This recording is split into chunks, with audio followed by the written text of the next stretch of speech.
이번에 강의하게 될 것은 앞서에서 말씀드렸던 것처럼 논어의 하론, 논어의 아랫부분 10편이 전후로 각기 5편이 다른 체제의 속성을 가지고 있음을 말해주고 있는 것입니다.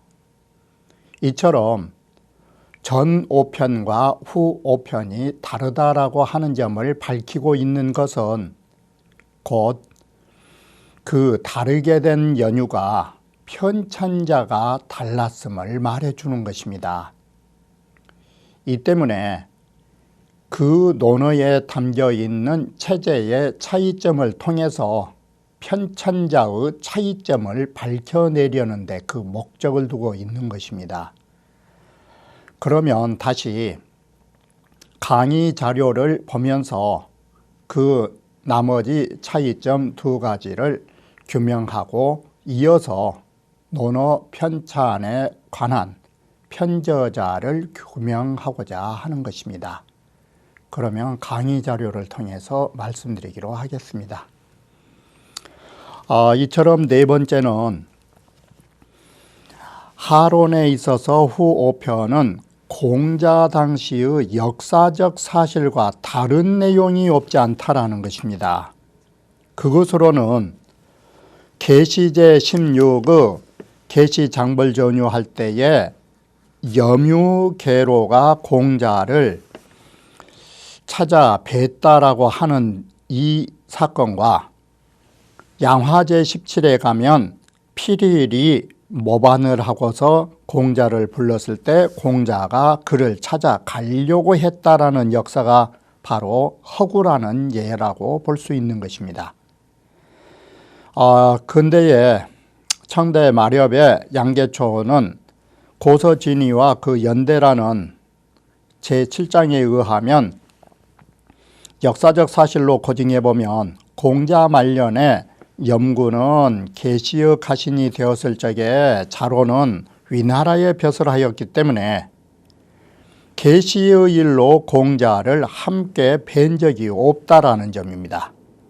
그리고 필일이 반란은 공자가 돌아가신 후 5년 후에 있었던 것이기 때문에 이것은 공자에게 실제로 없었던 일인 것입니다. 이와 같이 하편에는 역사적 사실과 다른 허구의 일들이 기록되어 있다라고 말하는 것입니다. 그리고 요할편은 겨우 3장이지만 모두 문제가 있다라는 것입니다. 첫째로는 제1장에서는 요할로부터 공증 10까지는 공자의 말씀이 한마디도 없다라는 것입니다. 그리고 또한 요임금으로부터 공증 10가지의 무항의 일까지는 공자와 공자 제자와도 전혀 관련이 없다라는 점입니다. 그래서 청계문차는 논어집주 수료 10권에서 뭐렇게 말을 했는가. 자장이 문인어 공자한데 공자 자장이가 공자에게 이를 물었을 적에 공자가 능히 5가지를 천하에 행하면 인이라고 말을 했던 것입니다. 그러자 5가지가 뭐냐라고 다시 여쭈자 공관신민의 5가지를 말하게 된 것입니다. 이렇게 해서 공손하면 업신 여기지 않고 등등으로 말하게 되는데 또다시 이와 같이 문장이 반복적으로 문답이 이루어졌던 것입니다.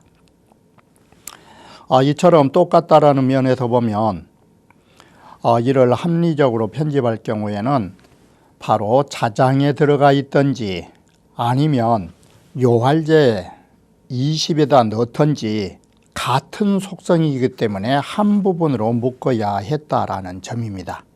그런데도 자장의 물음이 요할제 20과 너무나 같은 데에도 달리 각기 뒀다라는 것도 문제라는 것입니다. 그리고 제3장은 공자께서 천명을 알지 못하면 군자가 될 수 없다라는 경우에도 전혀는 노론에는 이 장이 없다라고 말한 것입니다. 이와 같이 본다면 후 5편에 나타나 있는 5대의 차이점은 이 부분은 최소한 어느 일부분만큼은 전국마렵의 어느 사람이 끼어 넣었다라는 사실을 알 수 있는 것입니다. 자, 이렇게 보면 위에서 논설한 바와 같이 현재 우리가 보고 있는 논어의 세 가지의 특성, 즉 첫 번째는 논어의 전신편과 후시편의 문체가 다르다라는 점, 그리고 두 번째로 논술했던 상론과 하론에 나타난 관중에 대한 평가가 차이점이 있다라는 것, 세 번째는 조금 전에 말씀드렸던 하론의 전호편과 후호편의 5대 차이점이라는 것으로 살펴보면 위의 10편과 아래의 10편은 분명 다른 시기에 다른 사람이 편찬했다라는 사실을 알 수 있는 것입니다. 상론은 가장 먼저 편집된 초편으로 이것은 논어 저술에 있어서의 가장 전기에 속한 것으로 제1기라고 볼 수 있는 것입니다. 그러면 하론은 전체로 보면은 속편의 양상을 가지고 있는 것입니다. 그리고 후기라고 전기의 반대로 후기라고 말할 수 있는데 이 후기 속에서 다시 제2기와 제3기로 나눌 수밖에 없다라는 것입니다. 이것이 전 5편과 후 5편에 따라서 그 편찬 시기가 달랐음을 말해주는 것입니다. 그렇다면 제1기, 이 전기 시대의 편찬은 대략 어느 정도로 추정하냐면 공자가 돌아가셨던 직후 공자의 장래라든지 사후의 문제를 주관했던 제자, 즉 대체로 정현이라든지 논어 숭덕참이라든지 부현이 말한 중궁, 자유, 자하 등이 편찬했을 가능성을 가지고 있는 것입니다.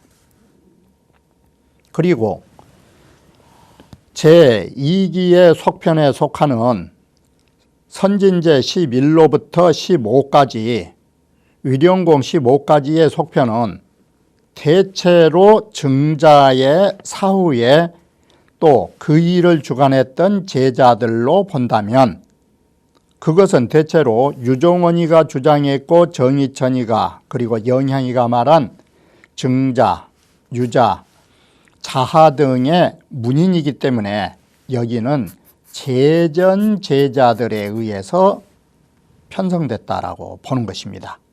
그리고 또 다른 것은 제나라에서 관중과 제한공, 즉 관중과 제한공을 존숭했다라고 하는 것은 오패를 중요시하는 제나라의 공자, 제자들이 편찬했을 거라고 보는 것입니다. 그리고 제3기의 속편은 대략 또 한 시대를 내려가서 맹자 당시나 맹자 사후로 보는 것입니다. 거기에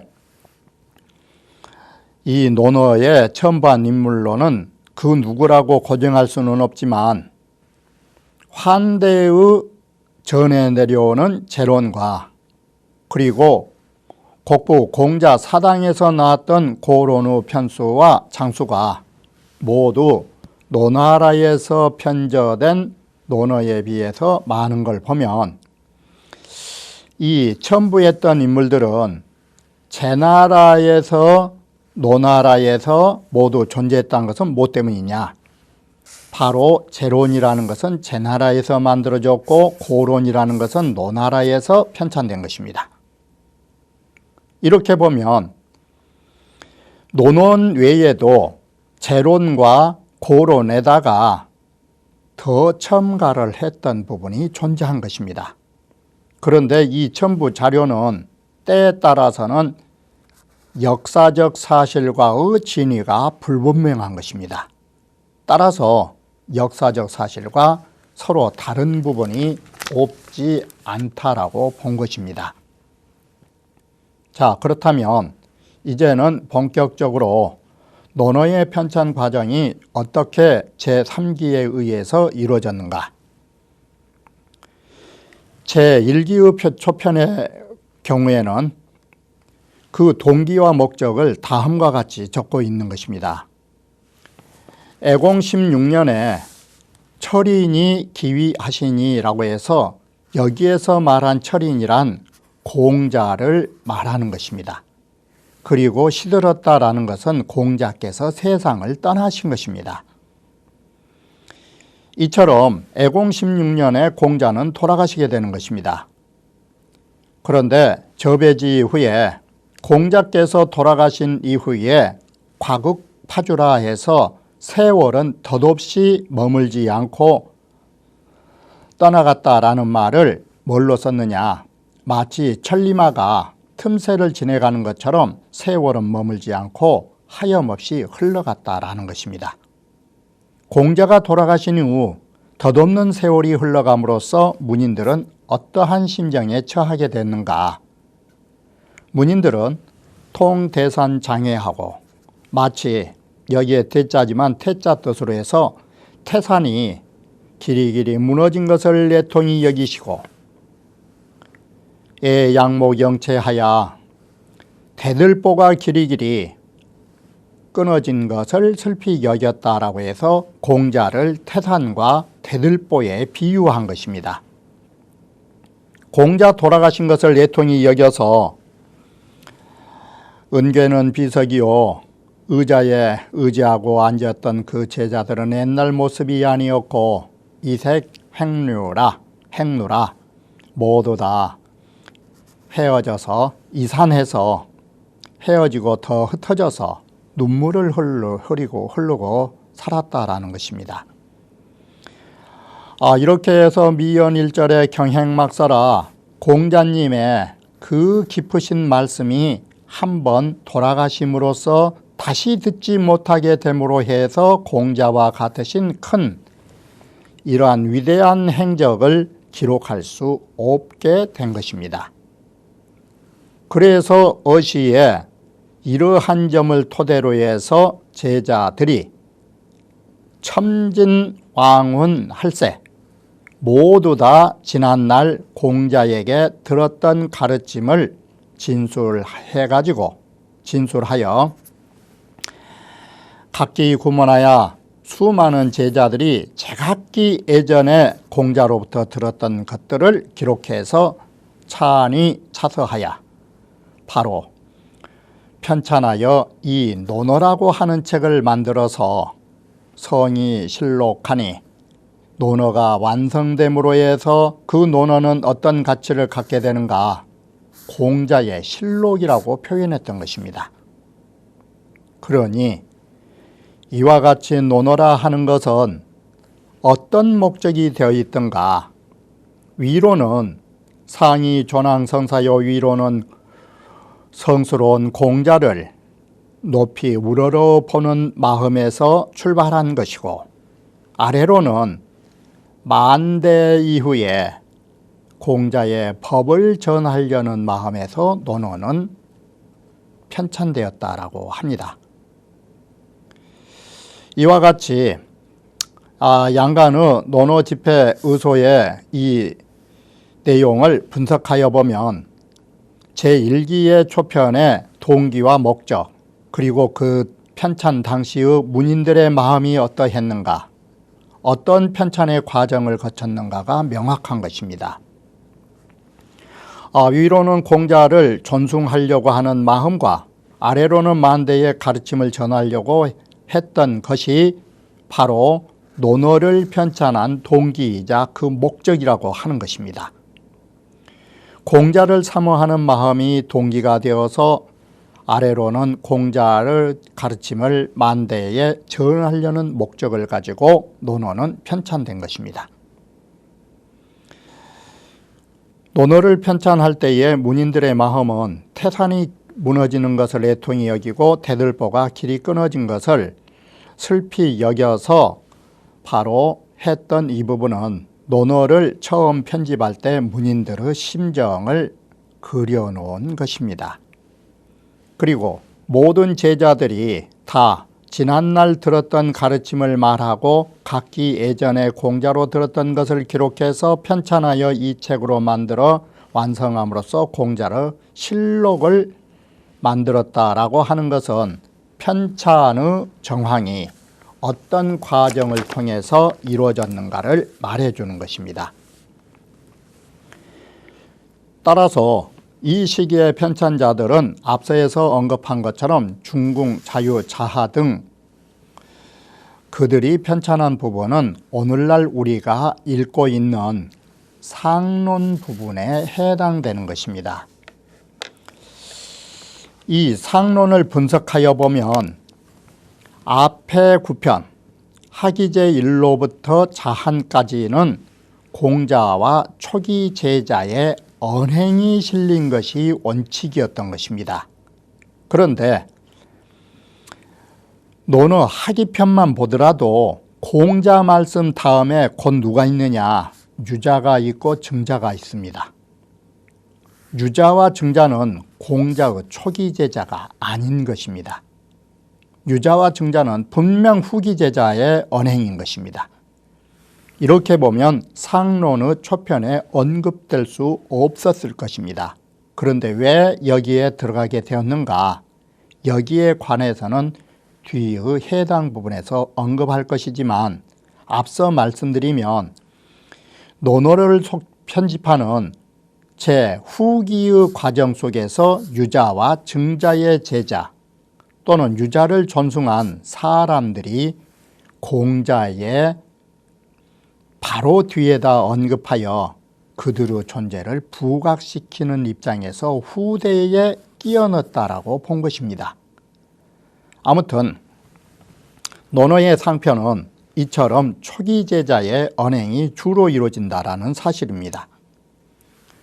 그리고 제10편 향당편은 앞에서 말한 9편과는 전혀 다른 내용으로 구성되어 있는데 향당편은 무엇인가? 이것은 모두 공자의 일상생활을 기록한 공자의 행장과 같은 것입니다. 이와 같이 앞에 9편까지는 공자의 사상과 그리고 말씀 그리고 공자 제자들과의 문답 등등을 서술한 것이었다면 마지막으로 공자의 행장을 오늘날의 문집처럼 그분의 글을 쓰고 마지막에 부록 형식으로 행장을 썼던 것과 같은 것입니다. 이것이 논어 제1기의 완결편은 이러한 속성을 가지게 되는 것입니다. 이와 같이 제1기의 완결편은 전구편은 초기 제자의 언행들이 실렸다라는 것, 그리고 향당편은 공자의 행장으로서의 공자의 실록이 된다라는 점을 말해주는 것입니다. 제2기의 속편은 이 속편의 논어의 편찬 시기는 증자 사후로 추정된다라고 말한 바 있는 것입니다. 왜 증자 사후인가?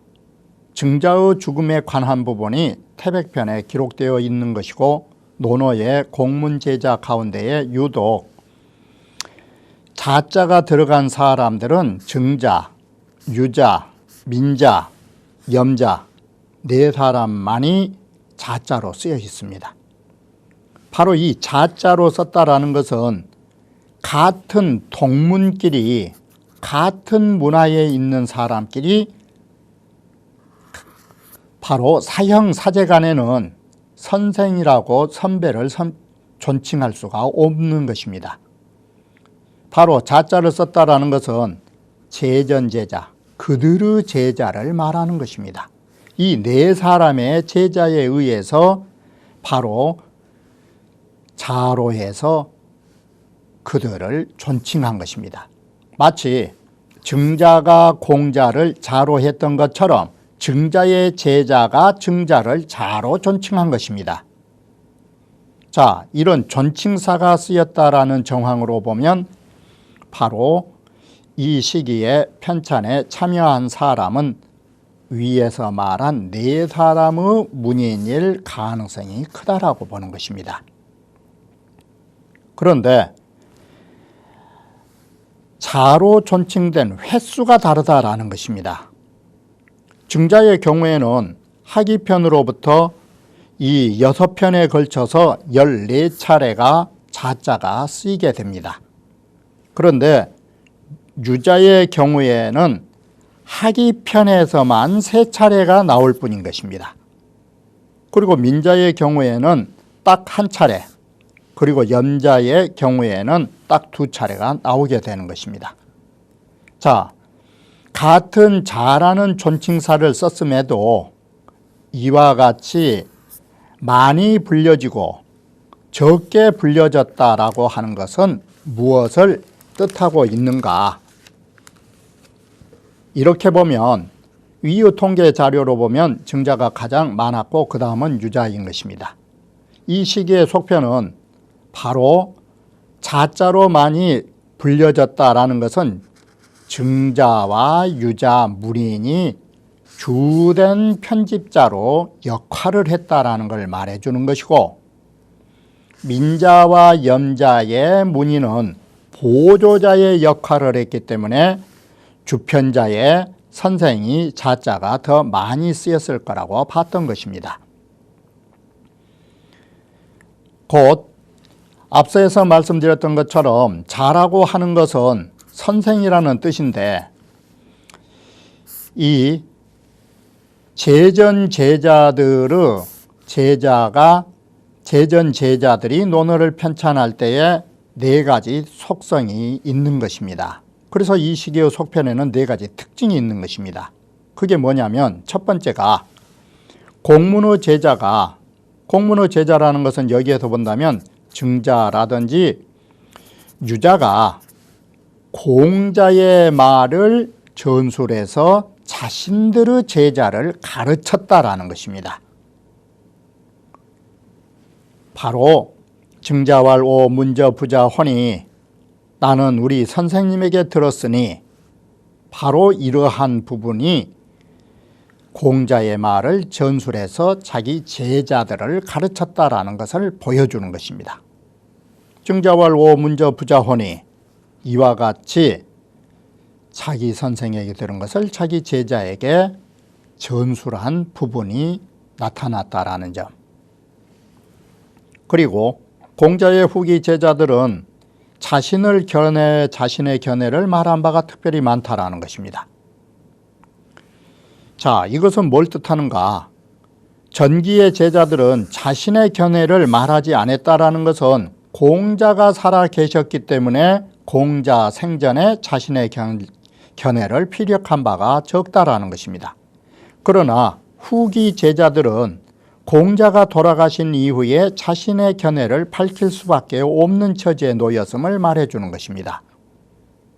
예를 들면 안현은 공자보다 30세, 자공은 31세가 적은 것입니다. 바로 안현과 자공과 같은 분들은 공자와 함께 열국을 주류했고 진체의 어려움을 함께 겪기도 했던 것입니다. 자, 그렇게 보면 안현과 자공은 어떤 인물인가?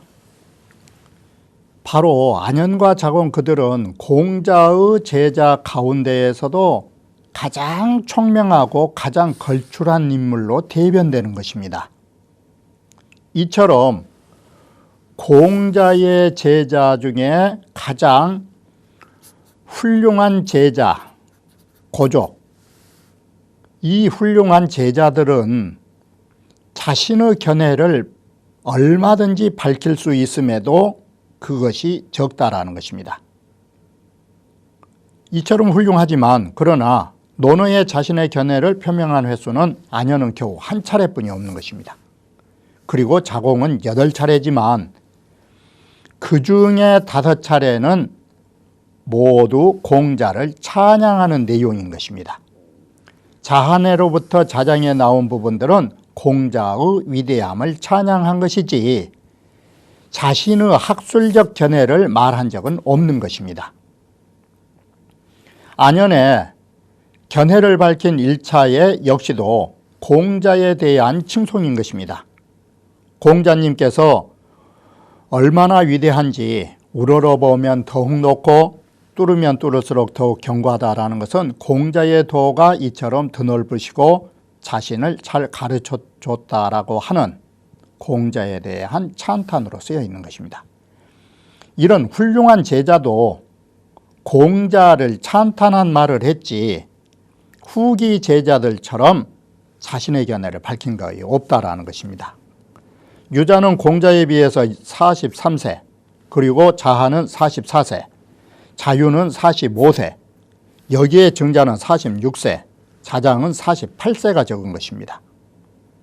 그들은 안영과 자공에 비해서 적게는 10여 세가 적은 나이이고 문화에서도 그들의 지위와 명망은 안현과 자공을 뛰어넘을 수 없는 사람들인 것입니다. 그러나 이 시기의 속편에 바로 유자로부터 자장까지 5사람의 견해를 밝힌 횟수는 훨씬 많다라는 것입니다. 이걸 도표로 보면 유자는 4차, 자하는 13차, 자유는 4차례, 증자는 13차례, 자장은 12차례. 위의 도표에서 가장 주시할 점은 자하와 증자라는 두 사람인 것입니다. 증자는 다 아시는 바와 같이 공자의 도통을 전수한 인물이지만 자하는 왜 이렇게 많을까? 자하가 13차고 증자가 13차. 바로 그들의 견해를 발표한 횟수에서 우리는 뭘 볼 수 있느냐?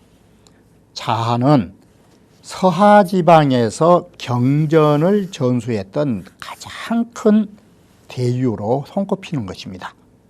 그리고 증자는 공자의 도통을 전수하신 인물인 것입니다. 그들의 견해를 발표한 횟수에서 그들은 벌써 공자의 문화는 같지만